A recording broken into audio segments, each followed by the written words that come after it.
We'll get started this day.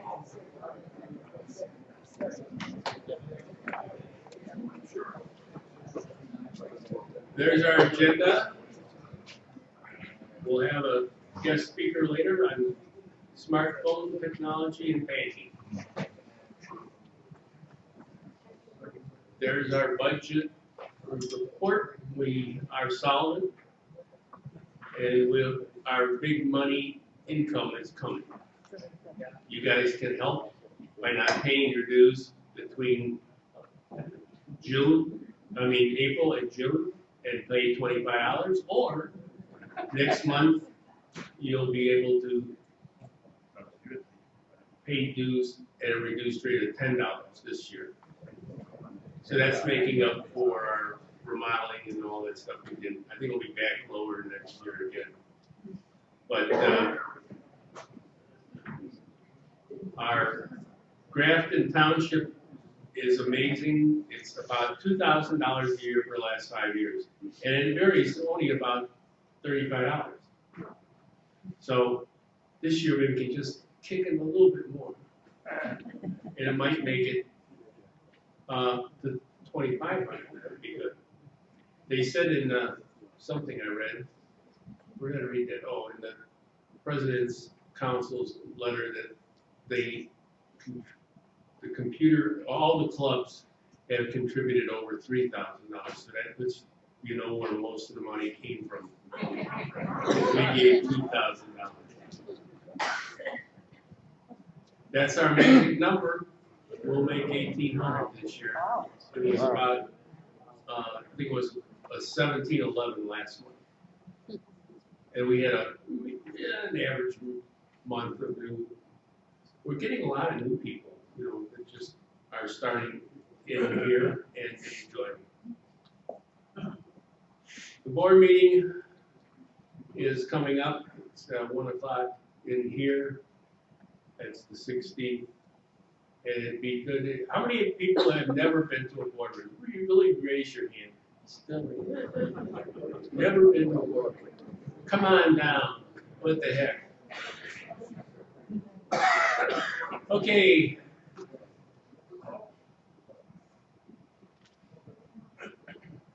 What did I do there? That wasn't supposed to be there. Oh yeah, it is supposed to be there. Okay. As you all know, Picasa is my favorite program. Yes. And it's supposedly going away. Google's not going to support it any longer. But that doesn't mean you can't use it. It's just like using an old version of Word that's 2007 or 2013 or 2003 or 97. Those are old versions and they don't update them, but they still work. So what we're saying to most people is right now, just sit tight. Don't do anything crash, because what they're offering is Google's Photos. It is primarily a phone system. It works with your phone very, very well. And all your pictures will be automatically uploaded from your phone to Google's servers. And they got some pretty clever things in there that will group your pictures. You can say, show me all my beach pictures, and it will find them all. And then you could go into detail like, show me all Jack's pictures at the beach. And it might not know Jack until you told them who Jack was. But once you did that, it would find all of them. So it's going to have a lot of pluses. It's going to be the big plus is going to be back. All your photos can be backed up. And you'll never lose them, which is really important because we see that in the club many, many times where people come in and they really are heartbroken because the hard drive crashed and all the pictures are gone. So this thing that is the good advantage of it. The other advantage of it is we'll be able to run slideshows on your TV easier in full definition, And the other thing is they allow you to store as many pictures as you want at a relatively high resolution. Not the maximum your camera takes, but a really big picture, bigger than they used to let you store, and that was good enough for most of us. You can also store pictures at, let's say you got 500 pictures that are real important to you, and you want to store those at high resolution, you can still store those. That will go against your account. And you, what is it, 15 gig? I don't know, it's 1.5, whatever it is, it goes against your total storage account on Google system. It's your email, your photos, and any documents you stored on in their drive. So you still can store pictures at full resolution out there, but limited of the ones that are important to you. So we're going to have some kind of class coming up in April, end of April, 1st of May, and we'll have it a little bit more details of where how to go forward. But right now, in the near term, I wouldn't do anything. Just use Picasa. Picasa will work fine, storing pictures on your computer. And you could upload those pictures. There's a program that will evidently pop up. It pops up on everybody's computer now to upload your pictures. You can upload your pictures. It doesn't matter. But I would, if you don't do it right now, you can do it later, and it's still will be free. So you don't have to worry about doing it right now. So that's the story on Picasa. It's sad in a way, but I can see time marches on. And if you ever know how many pictures your daughter or your son has taken of the kids, of the grandkids, you realize that pictures are volumes and volumes of pictures. And they just sat on your computer and you didn't know what, you couldn't find them that easily. Couldn't get them off the a smartphone that easy. So they're going to make it easy to take those pictures and put them up on the web and make it very secure. You know, they really have a big commitment in storage space in the cloud storage. So it's going to be interesting to see how this all plays out. So we just remind you that we have the telephone answering machine over at the lodge. It answers the phone when we're not there. When we're there, it rings in the lodge. You can call and get us. Wow. Training.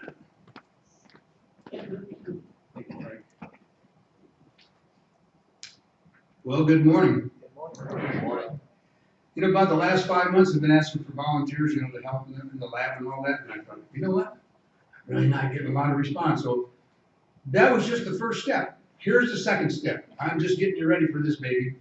I got about 10 or 12 sheets that are laying around on tables, and you can put your name and phone number down, and you can check that you'd be a class instructor or a helper, or just a lab helper. And what a lab helper is anywhere from greeting people at the lab to completely rebuild them, and everything's in between. So you might find that you got more talents than you thought by starting out by greeting people and moving into some help, because I know some of the guys are saying, yeah, we need some help. We really do. So, and I'm ready to make 40 or 50 calls. If you put your name and address, or name and phone number down, I'll call you and we'll talk about it. So hopefully we'll get some names. So far this year we had 13 classes and a little over 200 attendance. So it's been pretty good. A lot of you have taken advantage of the classes we're offering. So I want to tell you what we're going to have for the rest of March. I think. For monitor volunteers, people come in and look as a reader and just hang out at the lab. They learn and they progress. Oh yeah. What Ken was saying, if you come into the lab, you just kind of hang out as a greeter and learn a lot. I came in and I didn't know how to turn the computer on. I found out how to turn it on and off. But really, you know, if you say, well, I don't know much about Windows 10, all of our computers are Windows 10. Come in and mess around, watch what's going on, and watch somebody that's got some experience that's showing people how to do it, and you're going to learn yourself. It's amazing how much you can learn if you just shut up. I had that problem, like talking, you know, saying, well, what about now? Shut up. But you can really learn an awful lot if you just watch what's going on, because there's some really, really talented people in the computer club, and I think a lot of you know that. And you know what? The pay. You say, oh, well, you know, my time. It's really, really fun when you can help somebody and you feel like, you know what? I shared some experience of mine and I helped somebody that was in trouble. I've done it 3 times in the last 2 years. So, I mean, I'm thinking this is really something. Frank, I forgot how to advance this baby. Down over the side. Yeah, here we go. Well, I got it now. I'm going to run by really quick on these. Windows Photo Gallery, this is going to be a really neat class. Jeff's going to be the instructor. He's in charge of the Photo SIG group. And I'm telling you, it's unbelievable how much he knows about cameras. This would be one that you could learn a lot about your own camera. Bring it in or see what you can do with this photo gallery. It's an amazing program. And then Teresa's going to be putting on a program on, I haven't got it, Frank, it didn't move. All right, here we go. On how to make a digital photo book. She was in there on Thursday, kind of practicing a little bit. It's really amazing. I was watching some of the things that we're doing, putting multiple pictures in, turning them, putting frames around them. It's really neat what you can do. It's like Ken taught, the one with the video, she's teaching with the pictures. So I would encourage you to at least come in and take a look, because Teresa spent a lot of time on that one. And then also we're going to have Excel, two sessions of Excel. It originally was set up for, that's Frank, we got to get this baby going here. What is it? There we go. Two sessions of Excel. We did have on 3, and it got to be a little long, so there's going to be 2 sessions of Excel. And Bruce and Jeff are going to be working on that. So if you need any help with Excel, that'll be a good one. And then on the 21st, we're going to have buying and selling on eBay. Now, here's how dedicated our instructor is. Chuck Sindle's putting that baby on. He had his hip replaced on Thursday. He said, I'll be there on the 21st. How about that? So, buying and selling on eBay. We're getting ready to, or I'm getting ready to get the spring classes set up for April, May, and June. And I'll try to get those out in the middle of the month. You can always go on our website. You can go in the lab, because everything is listed on all the remaining classes. So we look forward to getting a lot more, of you into our classes. Now I'd like to introduce Jim Nelson. Jim is our publications director, and he's going to introduce the featured speaker. Thank you. Thanks, Ralph. Before introducing our guest speaker today, I've also been asked to tell everybody that there will be an article in the next Sunday newspaper that will address the question about Windows 10. What's your title, John? He has no title, but John Sterling has put together an article that will answer a lot of questions about moving up to Windows 10. And this will obviously go to all of the community here in Sun City, not just our club membership. So if you have friends who are asking you questions about it, maybe the answers will be found in next Thursday's issue of Sunday. That cover it, Jen? Thank you. Now, our guest speaker tonight, Ralph, you got me going, is from Chase Bank right here in Huntley. His name is Roy Jacob. He's branch manager, consumer banking. He's got extensive history. I personally have seen a presentation of his before, and it's not only educational, it's entertaining, and really easy to listen to and to understand. At the end of the presentation, Roy will accept questions, and all we'd ask is that you wait until somebody gets to you with the microphone so that everybody can hear it legibly. And as always, the presentation will be contained on our homepage at the Computer Club on the Sun City website. So without further ado, Mr. Roy Jacob.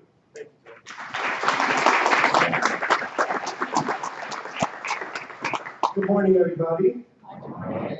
My name is Roy Jacob.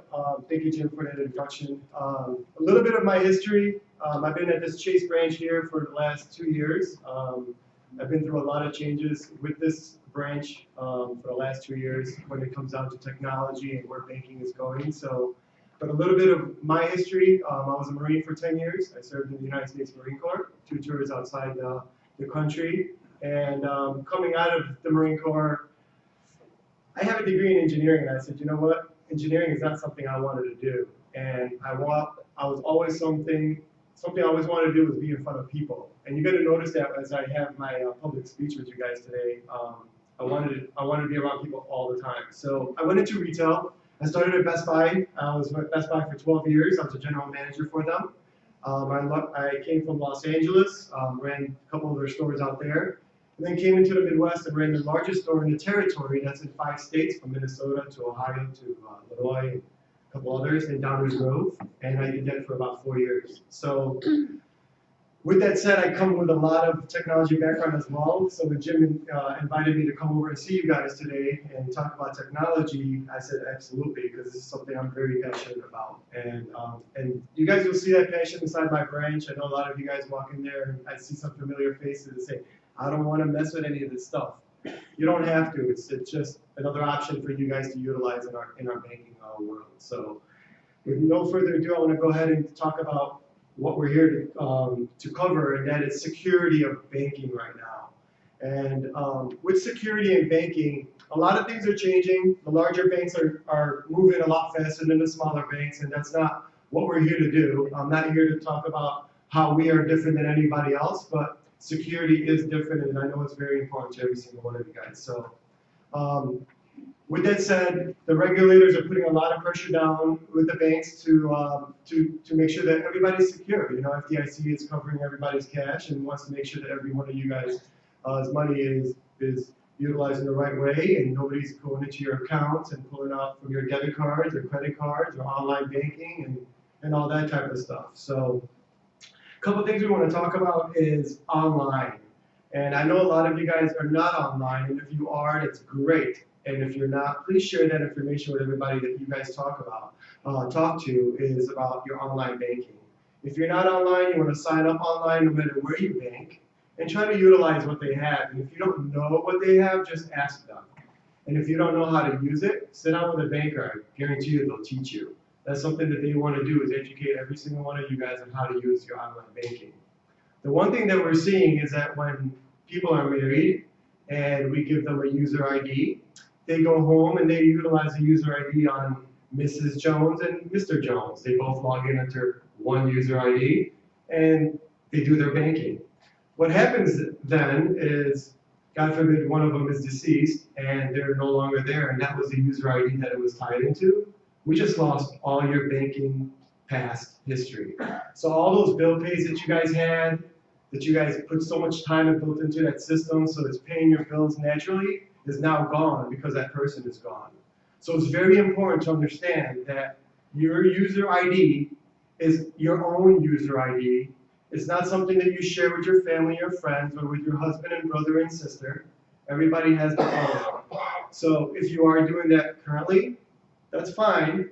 Just get to a bank and get your own user ID. And if you don't know how to create one yourself, come on in. We'd love to show you and create one for you.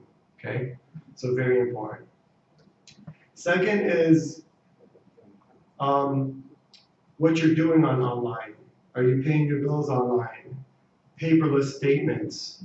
A lot of people are coming back into our branch and saying, I'm not getting any statements at home anymore. Why is that? Well, the bank is trying to take you paperless. And the reason that they're doing that is because, I like to move around, by the way. This is very weird for me to stand down like.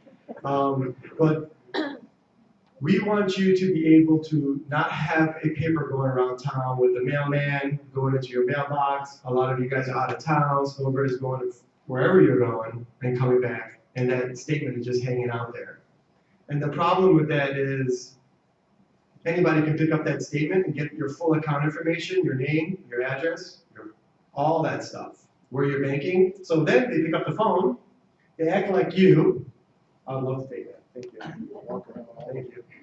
And they act like you, and then they say, my name is this, I want to do this, I want to transfer this, And when was the last time you did a transaction? I did it on this day. When was the last time you did this? On that day. So with that said, we want to make sure that nobody else has your statements. So if you're not paperless, again, it's an option for you guys to have. We would love to see people go paperless, okay? And then comes the check writing part, right? A lot of you guys write checks. Put your hands up. Who writes checks? Please. Thank you. Look around, please. Look around. Everybody, right? I don't use checks. My family doesn't use checks. Any of my bankers don't use checks. And there's a lot of clients that don't use checks. Let's talk about checks. So there's a lot of videos out there where people go to Starbucks. Who's seen that video of Starbucks where that lady goes and uses a credit card? And she, the lady charges a credit card, but she disappears for a little bit out of the window. Comes back, gives her the card. Make a long story short, she finds out that this lady went to Walmart and purchased $270 worth of stuff. Comes back, records the transaction, asks her, "Did you take my credit card?" And she said, "No, I didn't take your number." She said, "Yes, you did. We got you on camera. They videotaped you. You went to Walmart. You bought this, and now they're coming for you." So Starbucks ended up firing that lady. But to the point, that's how fast your information can be gone. So with the checks, the reason that we don't want you to have a check is because your account numbers are on the check. All your information is on the check, just like a statement. So on our website, on Chase Online, when you are paying your bills online and the water company wants a paper check because that's the only way they take it, we create a paper check for you guys that we send out to the water company. And that account number that we have on the check is, guess what? It's not yours, it's ours. And the reason that we do that is so we can watch it, we manage it, we securely took your money out of your account to guarantee that. And then at the end of that, we'll take care of that if they get to our account numbers. But that's how we secure you. So there's options online to pay your bills online. Again, we can send them electronically to somebody. We can send them a paper check to somebody. And what's great about everything that I'm talking about is that we save it for 7 years online. 7 years in our database. I don't know what other banks save it for, but I'll tell you right now, we save it for 7 years. You can go back into your online profile and print out 7 years worth of statements. You can see check images, all of that stuff that you guys would literally want to come into our branch and ask us for. It is right there online. What else we did on online is that we know that people are fast. Every one of you guys that are in the club are in here because you want your probably computer fixed, right? Everybody wants a computer fixed. We know how expensive that is. Geek Squad is very expensive. So, but one thing that you guys have is a lot of people that understand how technology works and how you're able to get this stuff started. So utilize each other to get that stuff started online, okay? The next thing I'm going to talk about is chip technology. Who's got chip technology cards in your wallets? A lot of you, awesome. So if you haven't gotten a credit card with chip technology, you want to make sure that you call your credit card company and just say, "Hey, do you got one of those chips on there?" "I do." "Can I get one?" "Absolutely." So they'll just send you one in the mail. Debit cards, I don't know what other banks are doing right now, but we have chips on our debit cards. And a lot of you guys don't like debit cards. Who likes debit cards in here? Look at how many people only put up their hands. So when I did a presentation last time with Jim, we had a sheriff there, right, Jim? Yes, we did. And the sheriff was going around town educating people about debit card, fraud, online banking, all that stuff. But before the presentation, she said, "Can you share with me what you're talking about today?" I said, "Absolutely. This is what I'm talking about today." She said, "Can you share with me a little bit what your feelings are about it?" I said, "Absolutely. Here they are." And everything I said, she was totally against. Every single thing. And not only was she totally against, she had no idea about how old the informational stuff that she was sharing to the public. So she ended up not only taking my material, but taking my debit cards, my credit card samples, just so she could start utilizing that material back out to the public. So the reason I share that with you guys is because there's a lot of misleading rumors out in town about debit cards and technology taking over branch employees and tellers and all that type of stuff. It's not there. The reason that we're doing technology as strongly as we are is to protect not only you, but the firm itself. And there's a lot of anti-money laundering happening right now. So after I shared all that stuff with her, I'm in here to share it with you guys as well. So debit cards are guaranteed and taken care of on the fraud side, just like a credit card is. When you call a credit card company and say, I didn't do that charge, what do they typically do? Refund you your cash. Well, guess what? Again, I don't know what other banks do, but when you call Chase or you come into a Chase branch and say, I had a fraud on this debit card, I'm going to ask you a question, and that is, did you do it? No. Do you know anybody who did it? No. Did you give your card number to somebody? No. PIN number? Not at all. Awesome. Your money will be in your account in 8 to 12 hours. 8 to 12 hours. I know other banks take 30 days, sometimes longer than that. I'm not sure why, but it is our job to make sure we find out what happened to your account. We want you to move on through your days, going on, making sure that you understand that the debit card is guaranteed just like we guaranteed a credit card. If you didn't do it, come in and let us know, and we'll take care of you. Okay?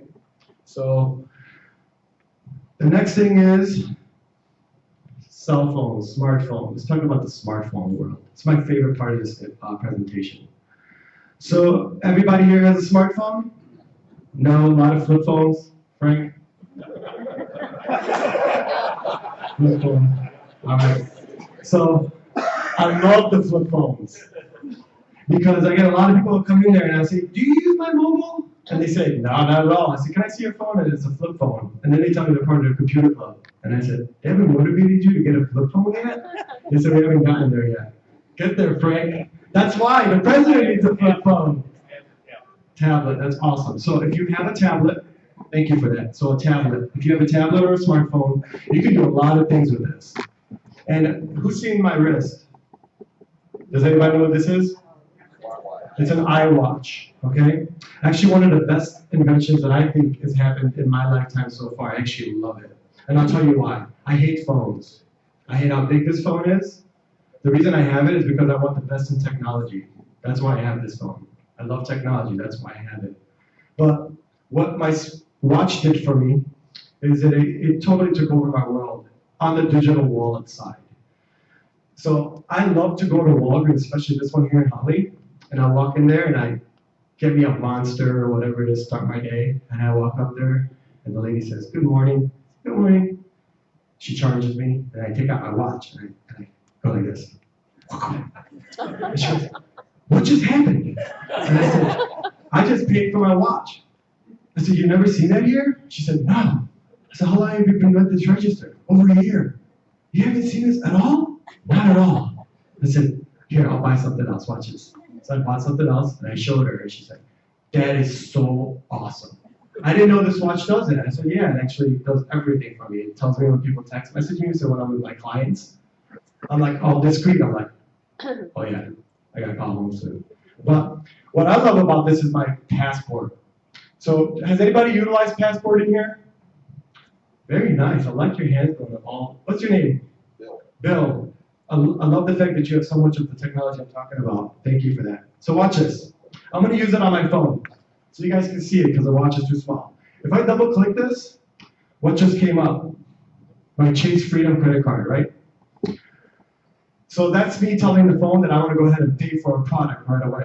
So when I take this phone and I put it right next to the bill reader, it just charges it. What's awesome about that is that that receipt information that comes out, if you look at your receipt, it has no credit card numbers at all on it. It doesn't have your name. It doesn't have anything. And the reason that we do that is because we tokenize. Has anybody heard of tokenization? No. You have? So tokenization, I'm going to reverse a little bit. So Apple Pay, Samsung Pay. So Apple Pay and Samsung came up with something called Apple Pay and Samsung Pay, where you can go into a Panera, pull up your phone, and pay through your Apple phone. And if you don't have an Apple phone, you have a Samsung, you can take out your Samsung and pay through your Samsung phone. The reason you're able to do that is the banks created something called tokenization, and what that is a series of numbers that the gadget creates to the register that is shared with the financial institution, and we're the only ones that key in that 6-digit number or whatever that number is, and it creates your profile so we can take the cash from your account.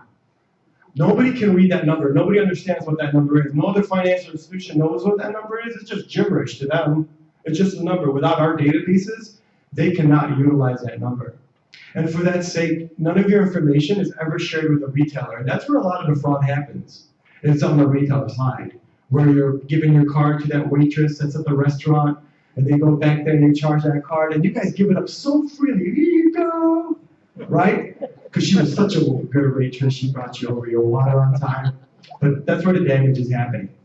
So with that said, there's a lot of restaurants like Chili's putting that new pay for yourself right on your table. You guys seen that? The reason they're doing that is for your security side, okay? They want to make sure that you have the control of your card. It doesn't leave your presence. You know, your card is right there, and you know that nobody else is copying it, okay? So very important that you guys understand what's out there. Now, with that Samsung Pay or Apple Pay on my watch, I can go through all my credit cards on my watch. They're all on here. I got 3 of them. One from Capital One, my debit card's on here, everything's on here. So I utilize it a lot. And when there's places that doesn't have it, I'm really bummed out because I can't show off my technology.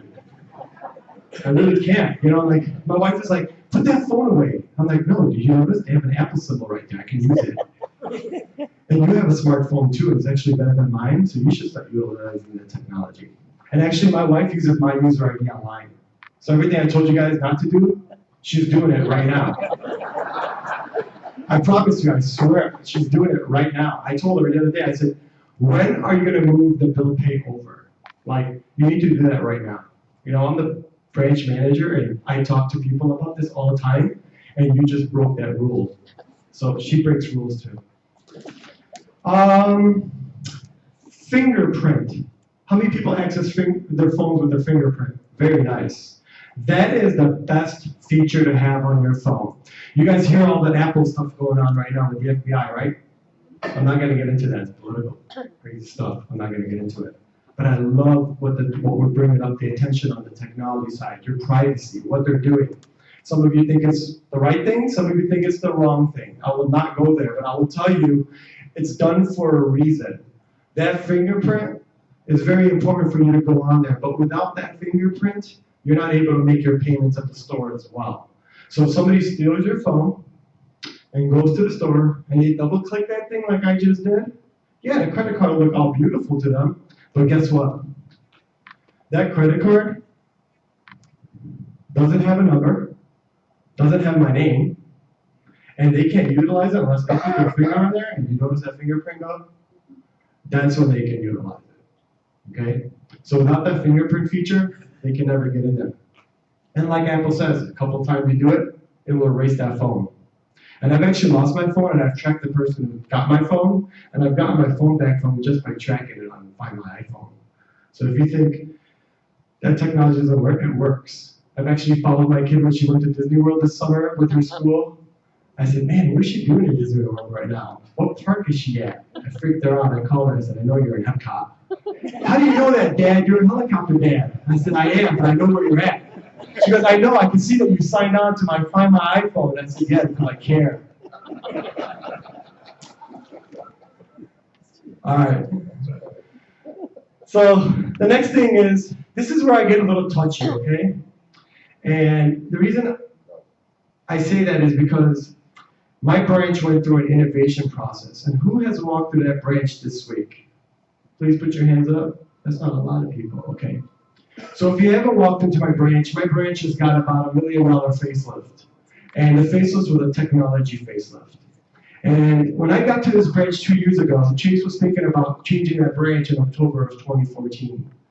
And as a branch manager, when I first got there was a lot of clients that said, who are you? Why are you here? What happened to the last one? Are you going to be good? Are you going to be mean? And I said, no, I'm a U.S. Marine. I mean, I'm mean, but I'll be okay. And I said, just give me an opportunity. I'm doing the right thing, I promise you. So technology was going to happen in October. People were feeling that way about me and my team, and they said, there's a lot of changes happening. What's happening in this branch? And I said, I got to slow it down. So we did. I talked to corporate. We said, can we slow it down a little bit? can we push technology out another year? They said, why do you want to do that? I said, my clients need to be educated a little bit more than where we're at right now. I want them to be comfortable. I want them to feel comfortable with what we're doing and why we're doing it, because there's a lot of questions being asked.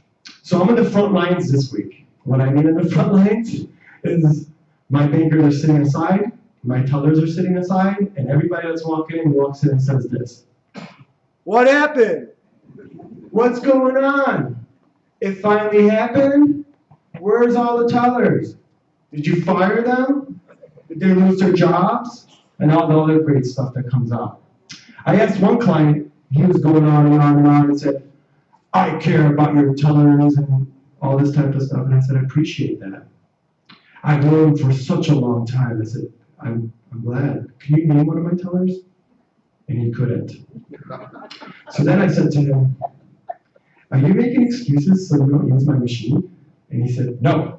I want to know if the tellers are here. I said, absolutely. The beautiful faces are all back there. Please go say hello to any one of them. So my point is, there's a lot of rumors in town for the last 2.5 years that we as a company have been doing it, and the financial industry has been doing it. And there's a lot of people that walk into our branch and when we see it, they say, I'm taking all my stuff and I'm going out.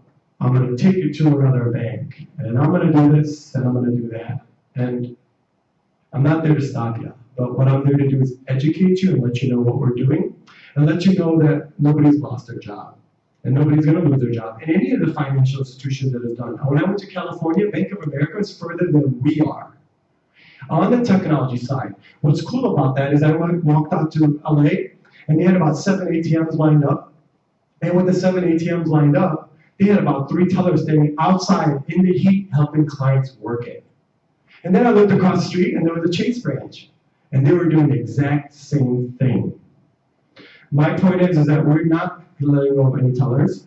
We actually have 1,000 requisitions out as a company to hire tellers, and 30 of them are in a district alone. And my district goes from Crystal Lake to Aurora. So when people want to know, is there jobs at Chase, and where are the tellers, and why are the tellers leaving, and we have never let go of one teller based off of technology. Natural attrition, absolutely. But we have 30 requisitions out. Okay? So the reason I bring that up is to talk about the technology that's brought into the branches and how you guys are able to utilize them and the reasons why we're doing it. Number one, as a consumer, you all need to know that you have something called Regulation E. Has anybody heard of Regulation E? So what Regulation E is, every consumer is protected on the electronic side of any transaction that is online, bill pay, debit card, credit card, anything to do with electronics. You are covered for 60 days from the day that you see it on that statement. So if the statement came out on March 1st and you looked at it, you're like, I did not make that $100 charge. You can make a claim for 60 days. Okay? 60 days. Knowing that, if anything fraudulent happened, let your financial institution know that's not a Chase thing, that's a regulator thing. Okay? So every financial institution should be able to protect you on that. How they take care of it, I don't know. Well, we got our own way, then they got their own. And remember, the time frames could be different. But the 60 days is the regulation, okay? So people come into our branches now and they use mobile deposits. Has anybody done mobile deposits in here? What do you think about them? Well, unfortunately, I don't bank with Chase. Okay. But right now, it takes 7 days to clear a mobile deposit. Whereas when I walk into the branch, the deposit is instantly in my account. Thank you. I appreciate that. And this was not fixed. So, I like you even better right now. So, with our mobile deposits, you come in there and you bring in your deposit and you bring it to a teller. If it's a Chase check, it's available that day. You put it in our machines, it's available that day, up to $1,500 on us check. And if not on us check, it's $200 and available the next day using our cell phone mobile deposit, our EATM mobile deposit, and our ATM deposit. So we are next day. Unless you are depositing a $100,000 check and the whole history you've been depositing $2,000 checks, and all of a sudden you put a $100,000 check, I don't care where you try to place that check, you're gonna have a hold on that check. And you can talk to me how you want. I'm not gonna release that hold because that's just an unusual activity, okay? So things like that will happen. But to answer your question, we are same day on our checks, and we are also next day on everybody else's, unless some things can happen. And if it does, we'll let you know what that is. But whatever happened on our machine is probably gonna happen on our teleline. Okay? So mobile deposits are great. You can do it from our cell phones. If you haven't utilized it, you should. It's actually one of the coolest things ever. I work at a bank. I go there every single day. And I get one check a month from my ex-wife. And you guys know what that check might be. And I deposit that. And I deposit that using my mobile device. My wife tells me, you don't even take it to the bank. I said, no, why should I? Like, you're right there. Can I sign it and you deposit it actually later on? Because I don't want to deal with it. I do it all day long at work. Do you think I want to do my own stuff? No. So mobile deposit works. You take a picture of it, it deposits right into your account. And what's awesome about that is it tells you available the next day on ours. And once it posts, you throw that check away. You don't got to keep it, because guess what? We make a picture of that check and we put it for you right online, on your phone. You can even walk into our EATMs and utilize it and pull up that check. We'll always have a picture for you, I promise you. Okay? Some people come in and just want to deposit and want to make a picture of the check. Well, if you just use my mobile devices, it does all of that stuff that you just asked me to do for you. It just took a lot of manpower. Just take the teller off of the teller line, go to the copier. There's people waiting, by the way. Copies, okay, come back, run the teller, okay, money out, count the money back. By that whole time, you're at home, you're done. You're just, have a good day. You're in your car, going to Arizona, you got a car going to Florida, just take a picture, deposit it, trust it. Trust it, that's the biggest thing, you guys gotta trust it. Technology is made to make your lives a lot more convenient, okay? So I want to talk about this $300,000 machine we just put in my branch. It's like makes a lot of cool noises when you walk in. It's got a blue light and it freaks people out. Like it really does. Like, where's the tellers, right? Okay. So I'm going to talk about what it does, okay? You can view the last 5 card transactions, debit card or credit card, view check images. You can deposit cash, up to 50 bills at once, 30 checks at once. Just make sure you sign them. A lot of people walk up to these machines and think it's the coolest thing, right? I'm on the teller line, and you guys walk in, and you're like, I want to make a deposit. I didn't sign it because I know I have to sign it in front of you. And I'm like, you don't have to do that anymore. Well, I do it because if I lose it, I don't want anybody to grab it. I say, good answer. Okay, keep going. So then they take it, going through the whole thing, and I say, you know you can do that right there. No, I don't want to. Why? Because it's not the same. How isn't it? You're taking it, you're making sure it's going in my account. I said, I understand that, but you know that I can transpose numbers? No, it's never happened to me. We transpose numbers all the time. And it's the worst thing to do because, and you know why we transpose numbers? It's because clients come up to us and ask us to write off their deposit slips. And when we say we can't do that, you're gonna do it. So sometimes we have to do it. And when we write it in, sometimes you give it to us wrong, or sometimes that 7 turned out to be a 1. And when it happens, human error happens.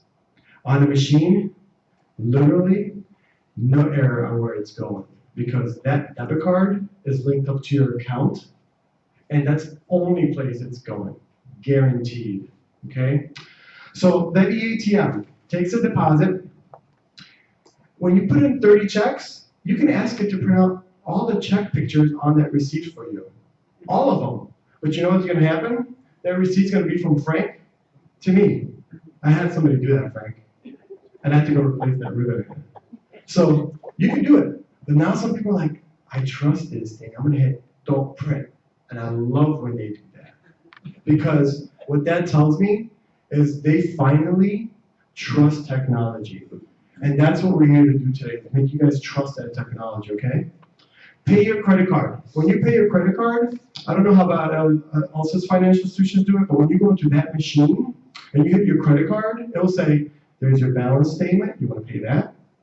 You want to pay other, your actual statement balance, like what do you want to pay? You just hit that button. And then you put the dollar amount if you want to, or you just choose that button that says available balance, just pay that, and it'll just pay it for you. 4 denominations in cash. A lot of people hate the 20s that always come out of the ATMs, right? So this machine will give you hundreds, 20s, 5s, and 1s. So here we go. I heard it already. Why is there no 10s? What happened to the 50s? Okay, I screamed and yelled from the top of my lungs, all the way to Jamie Dimon and back. And I said, I need 10s, please. Why can't I have it? My customers are talking, they're screaming at me, they want 10s. Before this machine gets here, can I have it? Dispose 10s. And the answer was no. And the reason it was no was because the regulator stated that 50s and 10s at some point, 50s and 10s at some point are going to be eliminated. They're the least used denominations at the Federal Reserve. So because of that, they didn't want to spend the money on the technology to be able to read that bill, understand the counterfeit piece of it, and all of that. But we spent $300,000 on this machine, okay? Can it do it? Absolutely. So at some point, if somebody screams loud enough, where the regulator's here and they start making it happen, our machines are able to flip a switch and it's ready to go. So it's built in to do it, but we just cannot turn that on. But when somebody says I want 10, just take 2 5s, a 5 and 5 singles. Or you can read it out line back there. Okay? It's up to you, but we have it. Okay?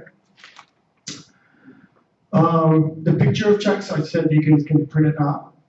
You can transfer funds between your accounts. What's really nice about that too is regular ATMs in the industry, when you put your card in, unless the banker linked your card to all of your accounts, you're not able to see them on your ATM. On this machine, it's your family household. So whatever you have with that financial institution, once you put that debit card up, it will pop on the screen like your credit cards, credit cards, and all of your checking, savings, and accounts that you guys have. So you can transfer right between accounts with literally 3 pushes of a button.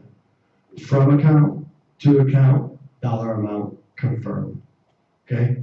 That easy, and you don't have to wait in line. So the reason that we're doing all of that, again, is for your convenience. You have the time to go wherever you want. You can always see the teller. You can walk up to this machine, they can do it for you.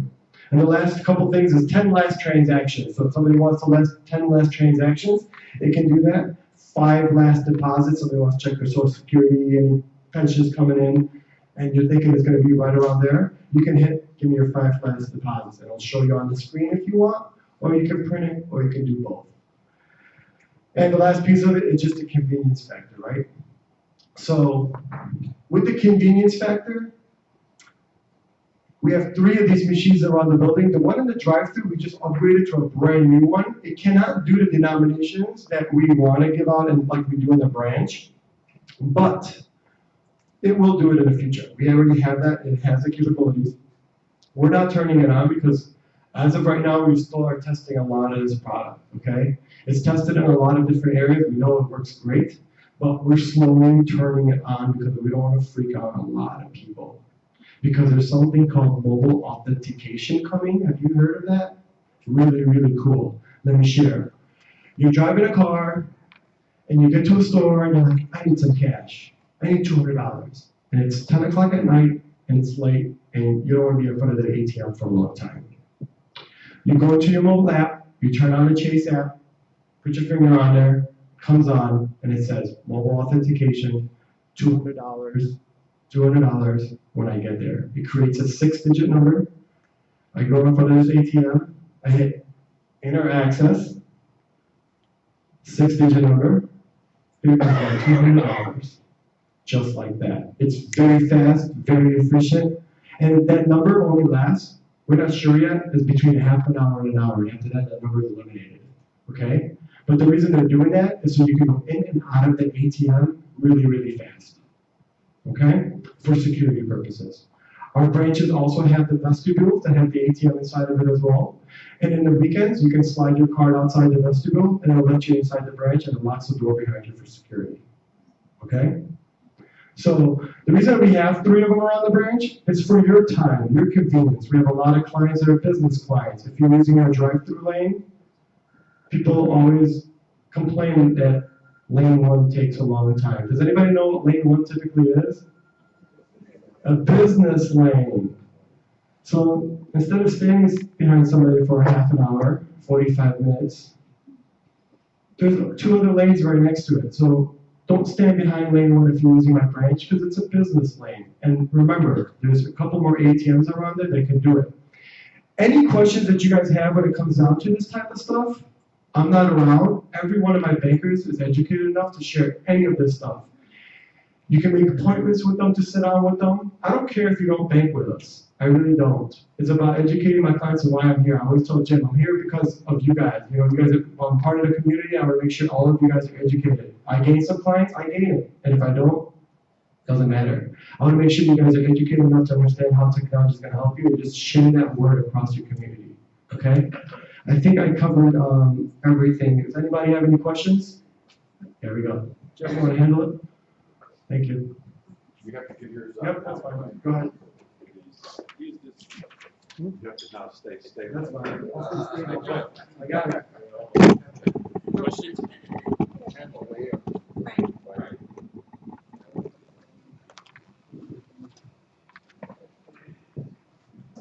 Could you talk a little bit about the security of doing online banking while you're traveling with your own computer versus with like a hotel computer? Yes, great point. Absolutely. So what happens is when you leave your computer or your phone, let's talk about your computer. When you leave your computer at home or your tablet and you go utilize another computer somewhere else, our data system, just so you guys know, our security at JP Morgan Chase is second to the Pentagon when it comes down to encryption. Okay, so if you guys know what encryption is, we're second to the Pentagon around that. So we got a lot of built-in factors to kind of make sure that we're watching your accounts. We actually catch a lot, 80% of our fraud before you guys even know it even happened. We cancel more debit cards during the day because we caught it versus you guys catching it yourself. Okay. So what happens is when you go over to another town and use a computer, it's going to ask you for a code, a token code. And if you don't, what a lot of people do is they confuse it and say, but I put my password in, and I did it several times, and it didn't work. It didn't work. So what happens is you got to request a code. It comes by email, text message. Once you receive that code, you put that code in that computer, including your password, not your user ID, your password, and it will let you in. The reason it does that is we noticed that the computer that you're using is not the computer that you typically use at home. So we want to make sure it's you that is utilizing that computer to access those accounts. So the security measure is, we'll send you a code to either a mobile device or to your email. You utilize that code one time on that computer or cell phone, and that's going to be good until you leave that computer or cell phone. But if anybody ever deletes your cookies or cache, it's going to ask you for that code again. So when you guys visit your computer club and they just wiped out your computer and you went home and you plugged it in for the first time because you had virus and now you don't, your computer's going to say, I don't know who you are, give me your account information. And you put it and it says, we need a token. A lot of people see that as 2 lines, as user ID and password. That's not what the second question is. It's telling you, how are you going to give me that code and give me your password, okay? Answered it? Well, if they have encryption, looking for the lock. So what you want to do is when you are logging on, you want to look for that gold lock. You guys know what I'm talking about? PayPal typically has it as well if you're paying through an outside source. So you want to look for that lock. If you see that lock pop, that means you're on a secure site to be able to log yourself in. Okay?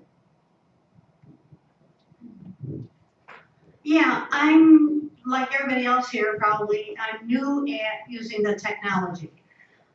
It takes me longer to learn it than it used to take.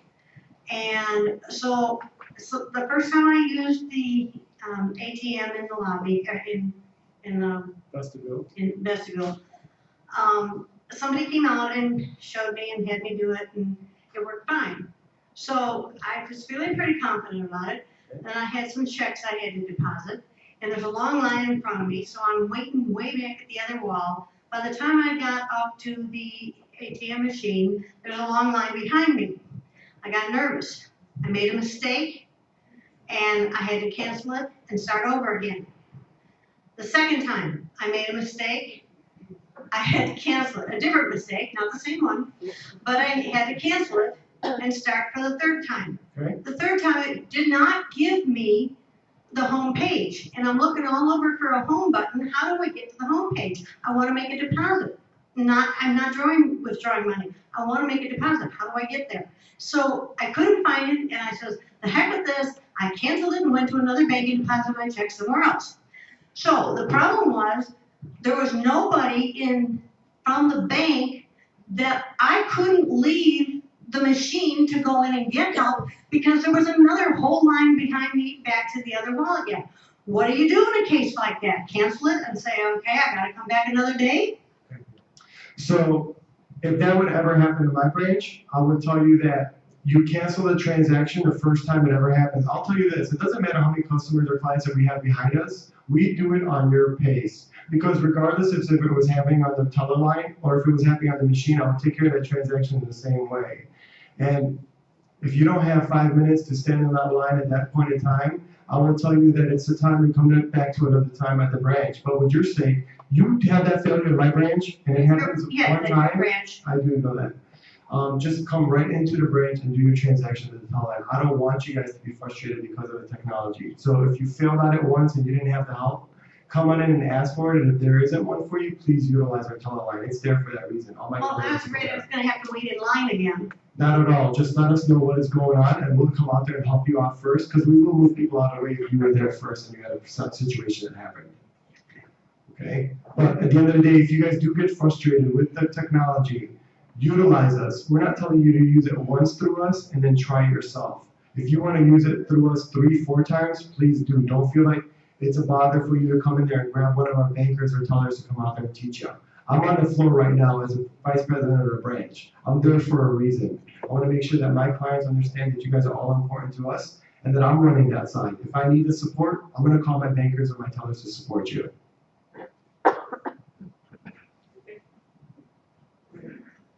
My question is, all right, I bank at home through my PC, and I feel very confident of it. But I'm not as confident with the smartphone because even though you say, you're locked on, when I'm outside, this is floating around. Anybody can pick it up, right? Anybody can pick up that signal. So I don't use the phone. Not at all. They're not picking up your signal. You're not picking up anything. Actually, when you're setting up anything on your cell phone, it is always unprotected.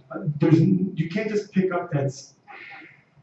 It's hard to explain on the technology level of it without getting too deep into it. There's no way they're picking up that signal when it comes down to it. And any payment that you're creating on any type of website, no matter what it is, it's going to have that security encryption.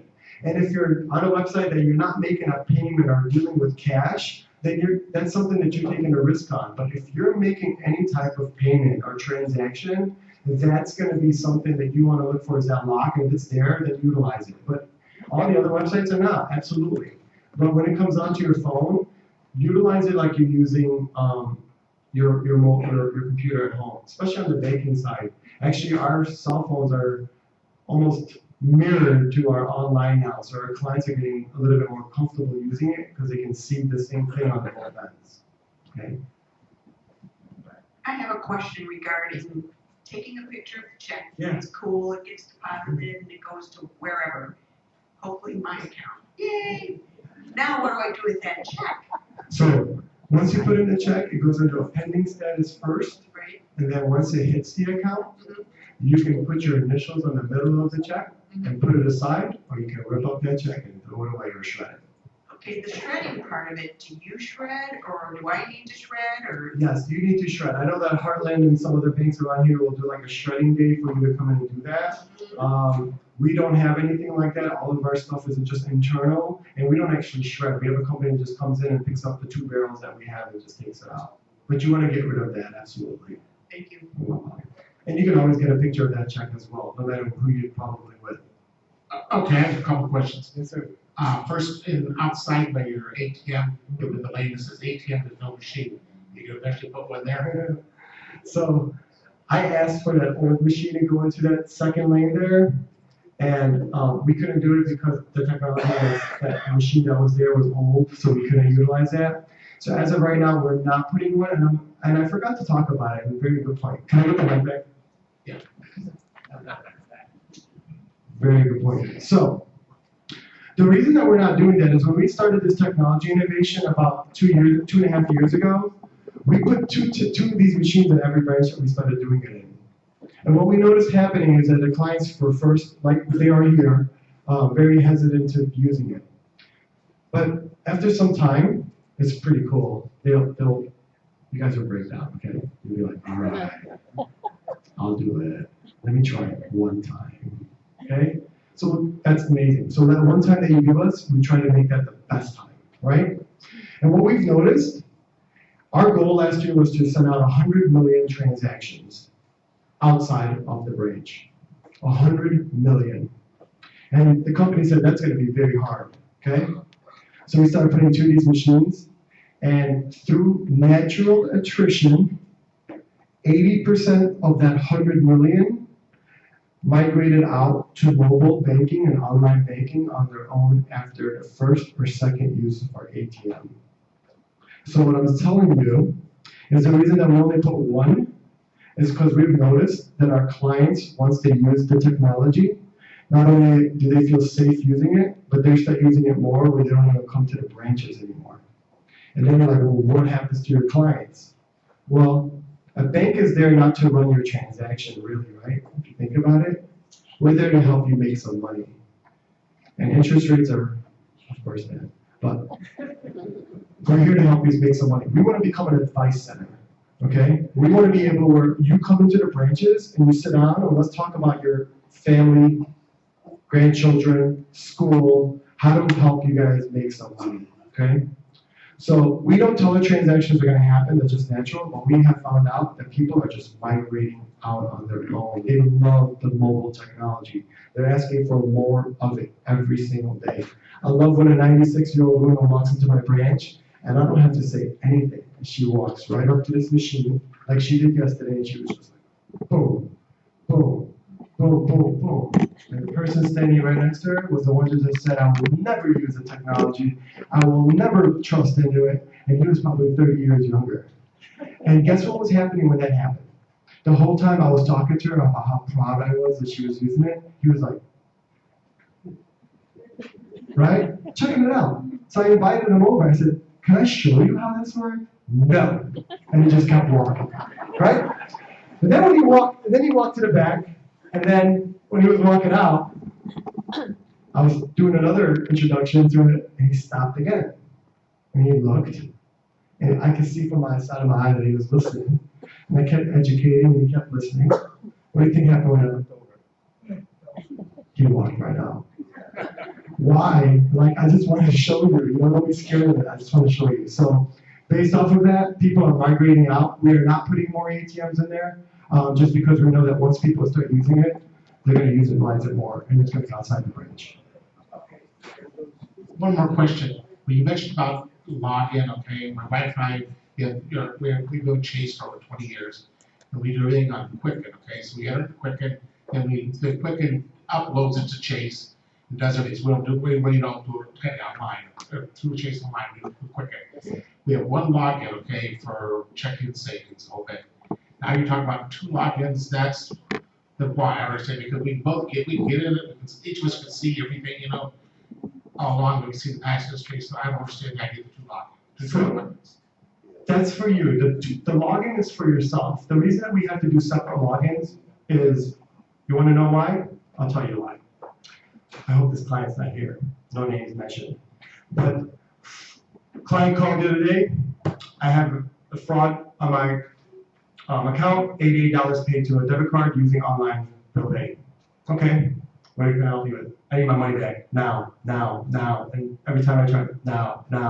They don't want to listen to anything else. I said, you know, I have to ask you some questions, and for me to take care of you, you have to come into the branch, or I can transfer you to a number that can authenticate you to know who I'm really talking to before we take care of you.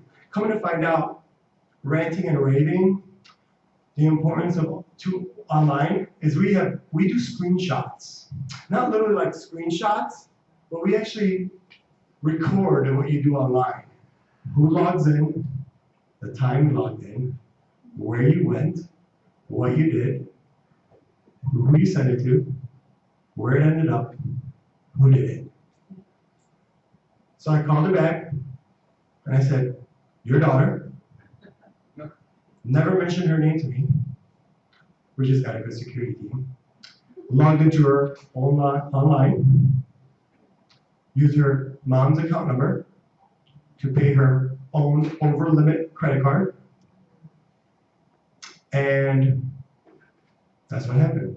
So when I told her mom that, she said, that would have never happened. I said, I'm telling you, we have it recorded.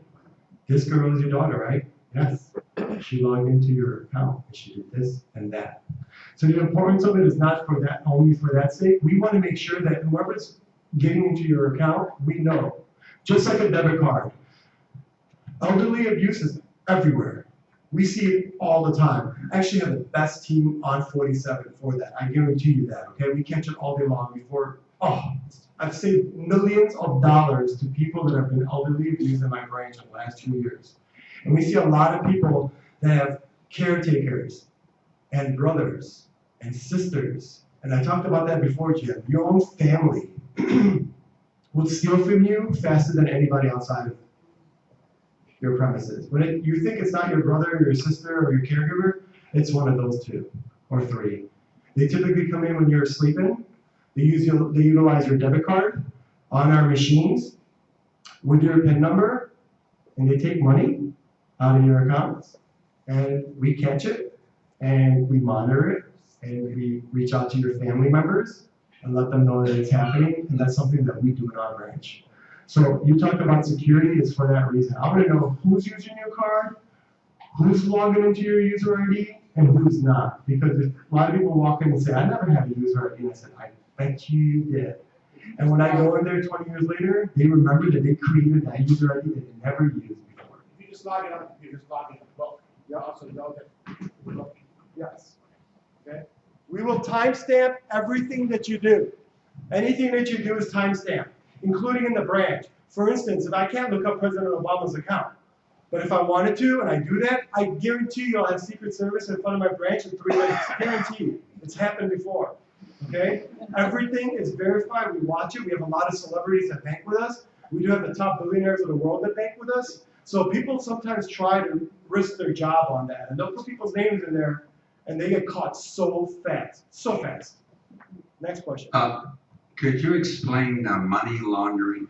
Yeah, absolutely. Great question. A lot of you guys coming to my branch are going to Harris right now, and it's going to continue to grow around anti-money laundering. And what that's all about is if you go into deposit cash into your own accounts, how many of you have been asked for an ID to deposit cash? Thank you. How do you feel about that? I was annoyed because it doesn't happen anywhere else. Absolutely. It will. Okay? It will. What you guys need to understand is the regulators will come on the big banks first. They use us to drive any type of regulation that they have, make sure all their clients are reached because we have the largest client base. So based off of that, they are monitoring anti-money laundering now. So you cannot deposit cash into your account without an ID. If you're not on that account, you can't deposit cash. If you're making a bill payment to your credit card or a mortgage, anything, and you're using cash, they want to see your ID and they want to make sure you are the one doing it because we have caught numerous millions and 64, 50, 70 millions of dollars that I've heard so many different numbers of money just being laundered to Vietnam and different areas of the world. So it's happening here in the US and we're trying to monitor it right now. And banking, the reason why we want you to use technology is because technology is not only time-stamped, it's tracked. There's paper trail. We know what's happening. And there might be Big Brother watching. We understand that. but that's not the choice we're going to make as a corporation. The banking industry is a vital industry to go into the technology side of the world. So that's where we're at right now. What about security associated with using mobile technology with Same. unsecured public websites? It's the same. Even if you sign on to a public website and something fraud would have happened to your account, we will guarantee that account for you. Doesn't matter. As long as you're an electronic device, you're covered on Regulation E, period. Okay, I think we'll call the questions on that subject. I want to thank him for his presentation today. It was very informative.